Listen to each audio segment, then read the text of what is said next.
Bueno, me van a ver leer un poquito porque no traje el teleprompter y tengo muchas cosas que decir y no quiero olvidarme de nada, pero me voy a presentar muy rápidamente. Soy Jeremías Núñez, soy de San Carlos, vivo acá en Punta del Este hace varios años ya y hace aproximadamente 12 años que estoy trabajando construyendo productos digitales, mayormente enfocado en las plataformas de Apple. He trabajado con startups, con corporaciones grandes, con Software Factory y algunas de las cosas que les voy a contar hoy acá las he aprendido con buenas y con malas experiencias. También quiero hablar un poco de qué no va esta charla, que creo que Pablo ya lo hizo un poco, pero no vamos a hablar de arquitectura, no vamos a hablar de buenas prácticas, no vamos a hablar de cómo promptear a la AI. Vamos a hablar de algo un poco más filosófico y sobre todo quiero que se vayan con una invitación a pensar la próxima vez que se sienten a trabajar con estas herramientas. Y vas un poco sobre el criterio técnico, digamos. Porque, ¿qué pasa? Todos, esto lo tenemos claro, ¿no? Pero escribir código se está haciendo cada vez más barato, ¿no? Entonces, cuando la pregunta deja de ser quién escribe el código y pasa a ser quién decide qué se escribe y quién se queda a vivir con esa decisión, ¿no? Quiero empezar con una preguntita y les voy a pedir que levanten las manos. ¿Quiénes de ustedes piensan que en los próximos 5 años el proceso de desarrollo de software va a estar mayormente automatizado? Es mucho pensar en un momento. Bien, bien. Ahora, otra preguntita rápida. Pocos igual, pensé que iban a levantar más la mano. ¿Quiénes mergearían hoy a producción un cambio que hizo un agente sin revisarlo en un sistema del cual ustedes son responsables? Bien, bien. No sabía qué iba a pasar con esta pregunta. Si todos levantaban la mano, no tenía charla. Pero bueno, entre la distancia que hay entre esa primera pregunta y esta segunda, es donde vive un poco esta charla. Porque esa diferencia entre que la IA pueda hacerlo y que lo haga, creo que ahí es donde vive el criterio técnico y de eso es lo que vamos a hablar. Bueno, estamos viviendo un cambio de época, ¿no? Antes, los que construimos software, cuando íbamos a trabajar en un producto nuevo, había que leer documentación, ¿no? Leer APIs, hacer pruebas. Todo era costoso en términos de tiempo y en términos económicos dentro de una empresa, ¿no? Y esa fricción que generaba ese proceso de aprendizaje ya nos obligaba a pensar un poco más, porque no era tan fácil decidir un enfoque, pasar 3 semanas haciendo algo y volver para atrás. Entonces, ahora que el código es tan barato, ¿no? Fíjense lo que pasa. El freno, esa fricción, ya no está. Entonces, ahora lo que nos tiene que obligar a pensar es la disciplina y el criterio técnico. Y eso no viene en el modelo. Eso no te lo da ni ChatGPT ni Claude. Eso lo ponemos nosotros, porque nosotros somos los que vamos a dar la cara.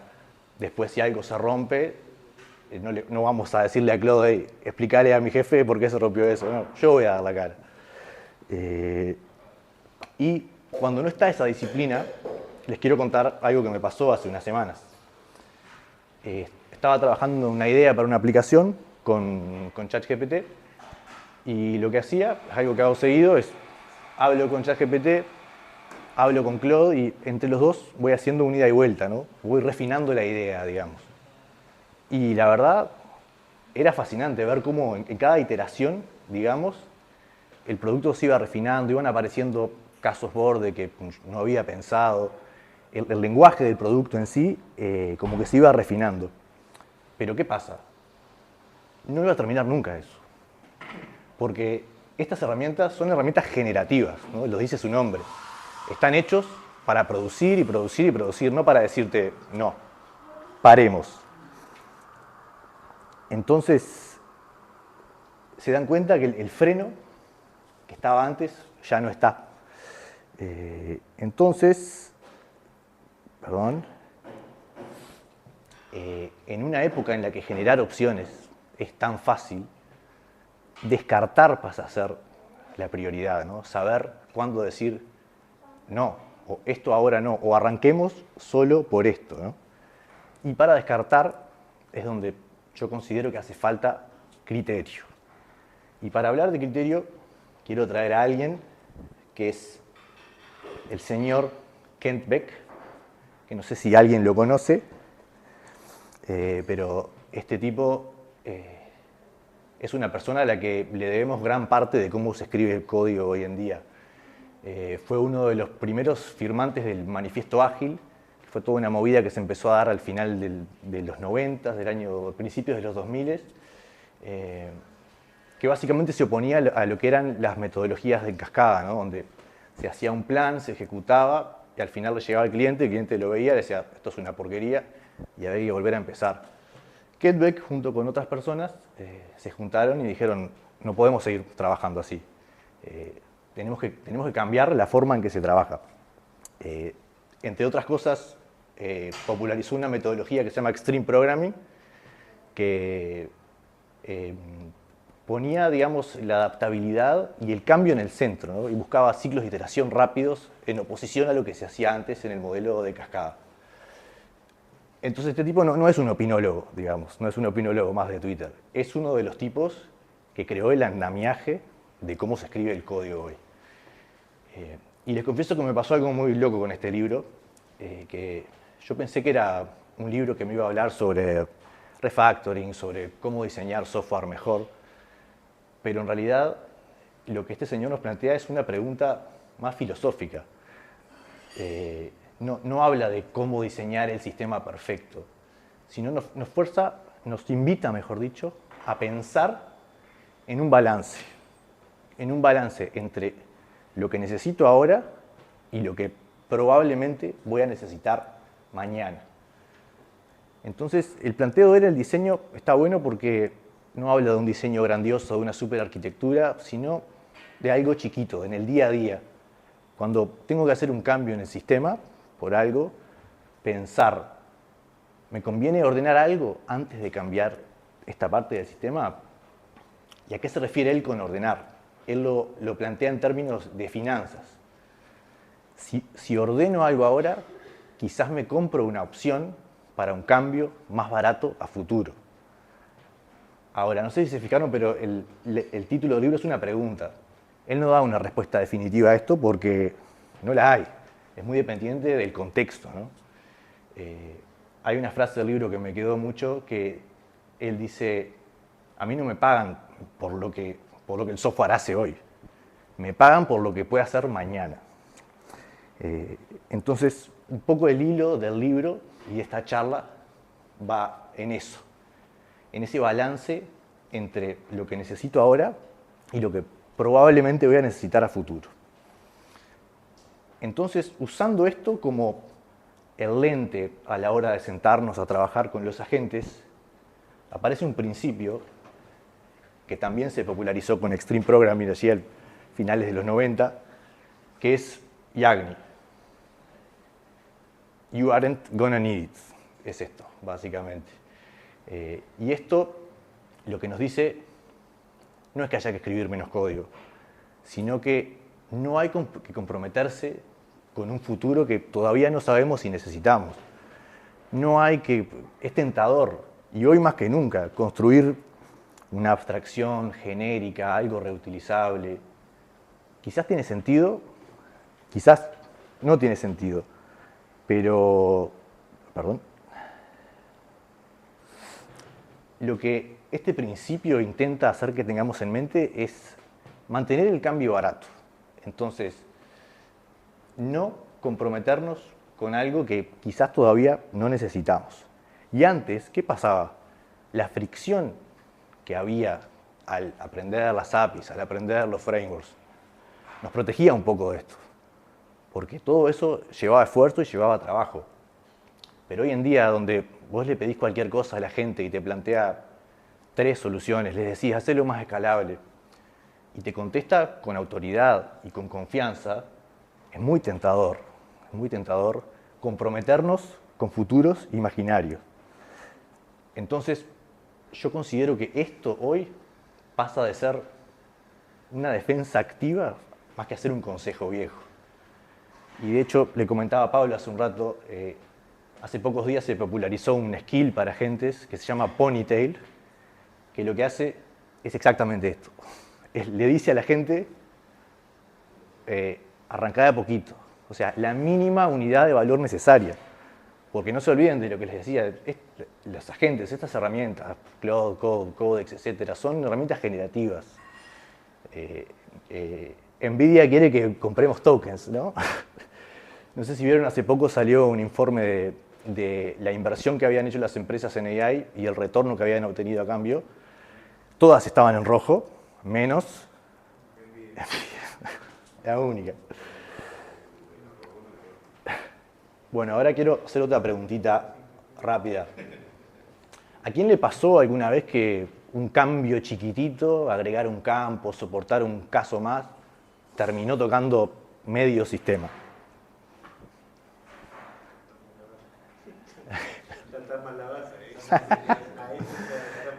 Bien, digo, pensé todo, digo, qué grandes desarrolladores, digo.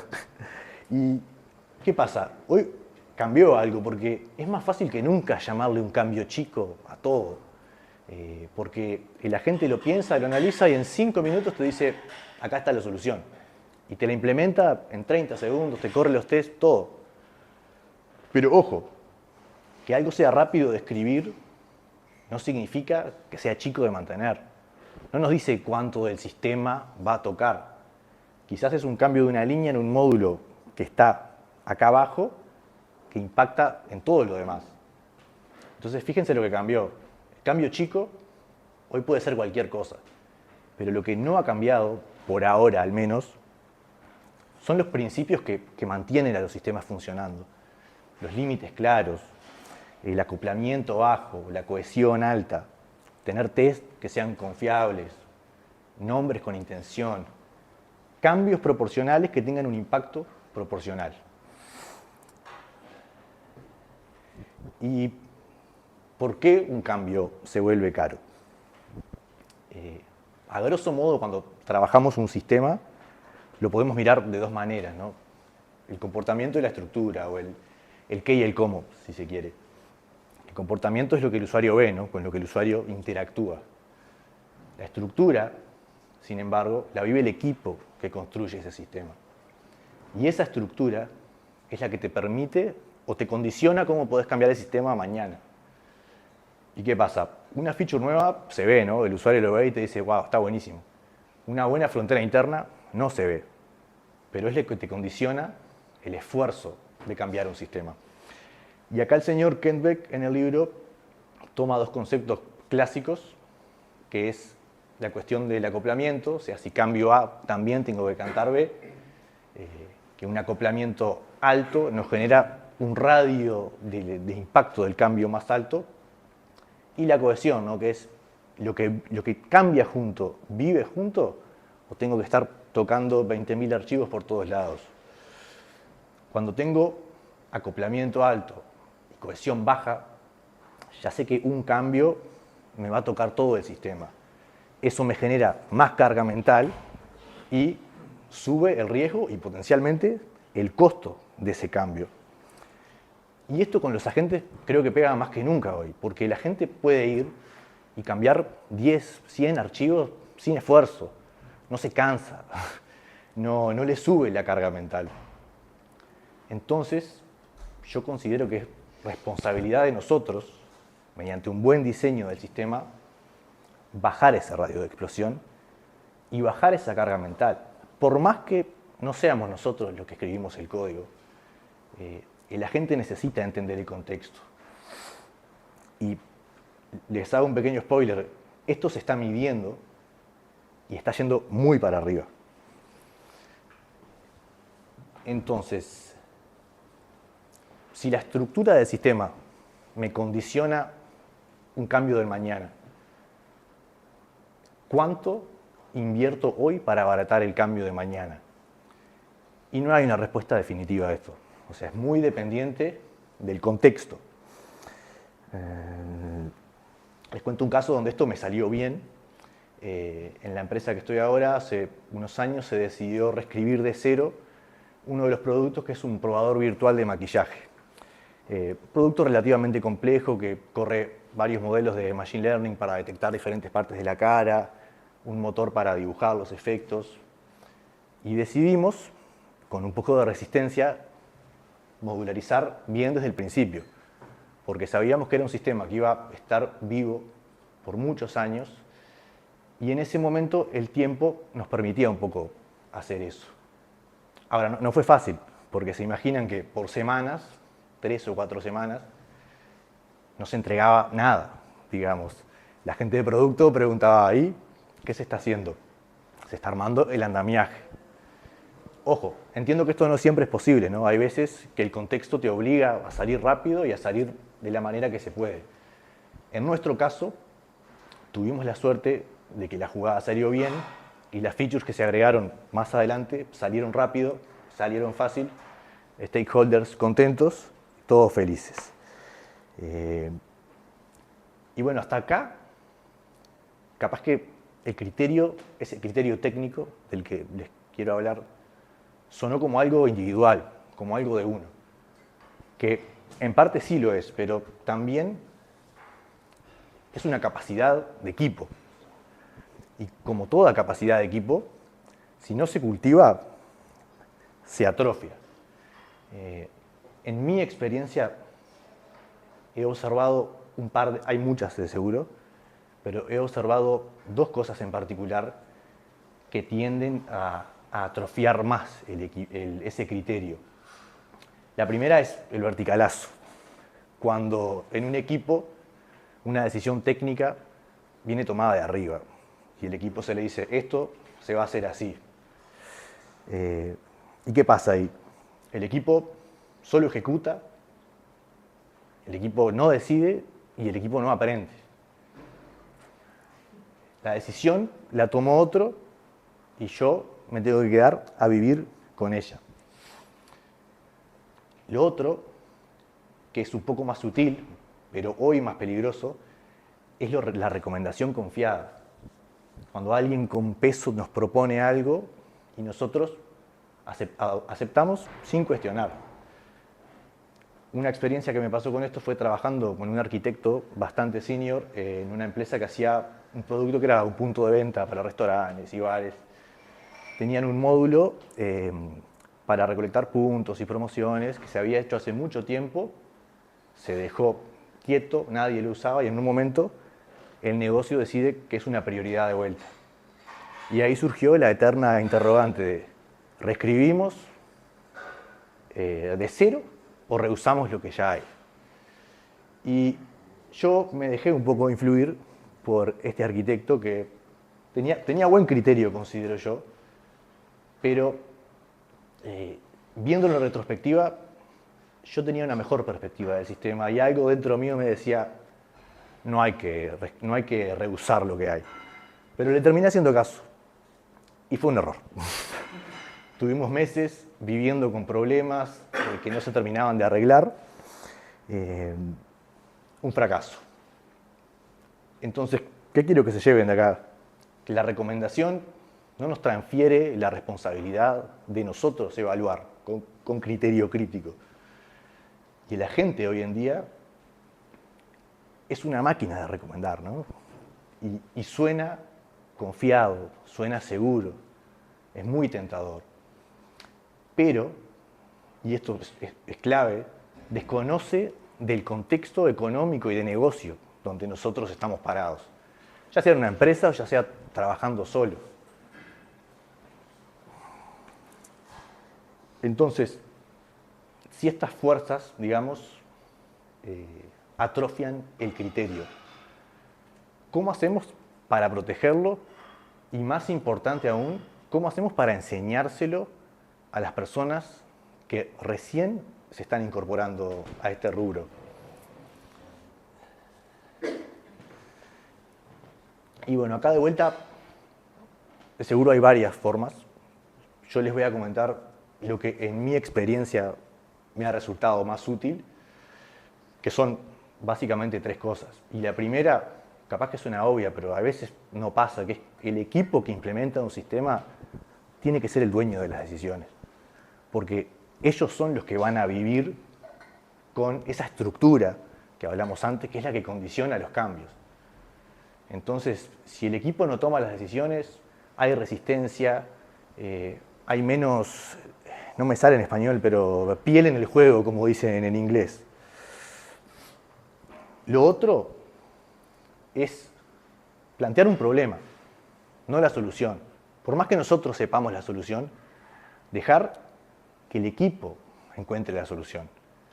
Y sí, a veces va a ser necesario guiar, pero no dar la respuesta, porque si no, no hay aprendizaje. Y ahí se entrena el criterio, porque yo creo que el criterio se entrena tomando decisiones y viviendo con esas decisiones en el tiempo. La tercera es documentar. Y creo que esto ya dejó de ser algo opcional hoy en día. Documentar el porqué de los cambios, no solo el qué. Porque eso es contexto para la gente, para las futuras personas que trabajen con el sistema y para el yo del futuro también, que en un año vuelve a tocar esto y capaz que ni se acuerda de lo que iba, ¿no? Entonces acá lo que quiero que se lleven es esa frase de ahí, que le podemos delegar una tarea a la gente, le podemos delegar un trabajo, pero el aprendizaje no se lo podemos delegar. Sí podemos trabajar en conjunto con los agentes para generar, palabra que está de moda ahora, el loop de aprendizaje, de alimentar contexto, de que eso sea un artefacto vivo del cualquiera que sea el sistema en el que estamos trabajando. Y bueno, y a riesgo de que esto suene un poco a nostalgia, de una persona que estaba acostumbrada a escribir el código a mano, ¿no? Quiero mostrarle un informe de una empresa que se llama Faros, porque hasta ahora les hablé de experiencias mías y de un libro. Esta empresa, quiero aclarar, no son una consultora neutral, tienen un producto que creo que es de observabilidad o algo de métricas, de AI, pero recolectaron datos de 22.000 desarrolladores a lo largo de 4.000 equipos en 2 años. Y miren lo que pasó. 66% de épicas más entregadas por desarrollador, 210% más de tareas de código completadas, 60% del código generado por IA aceptado e incorporado en los sistemas. Ya está, construir es barato. Eso no se discute. Pero fíjense del otro lado. El costo no desapareció, se transfiere. 242% más de incidentes por pull request, 55% más de bugs por desarrollador, tamaño de las pull requests 51% más, 150% más de archivos tocados por desarrollador por mes, y el último, que fue el que más me llamó la atención, 861% de churn. ¿Qué significa eso? Se borró mucho más código del que se agregó. Entonces, este lado no mide lo que sobrevivió, mide lo que se agregó solamente. La conclusión de ellos, que podría haber sido una slide de esta presentación, es que el problema es de autoría, no de revisión. El problema está más arriba en el proceso. En ese momento que empezamos a sumar cosas porque la gente nos sugiere y hace. Bueno, y voy cerrando. ¿Qué nos queda entonces? Los quiero dejar con una frase de Satya Nadella, CEO de Microsoft, que la vi hace pocos días en Twitter, hablando sobre la importancia de establecer esos bucles de aprendizaje en las empresas. Pero él dice básicamente que el capital humano no se vuelve menos valioso a medida que la IA crece. Al revés, sin dirección humana, tenemos cómputo girando en círculos, que fue un poco lo que pasaba en la slide que le mostré anteriormente entre ChatGPT y Claude, algo que no terminaba nunca. Y el criterio, de vuelta, no lo pone la gente, lo ponemos nosotros. Y sí, hay cosas que se pueden codificar en el sistema. Formas de cómo trabajamos, de qué queremos que haga, de qué no. Pero el acto de decidir y vivir con esa decisión, eso lo hacemos nosotros. Y esas decisiones que tomamos son las que sobreviven al código. Bueno.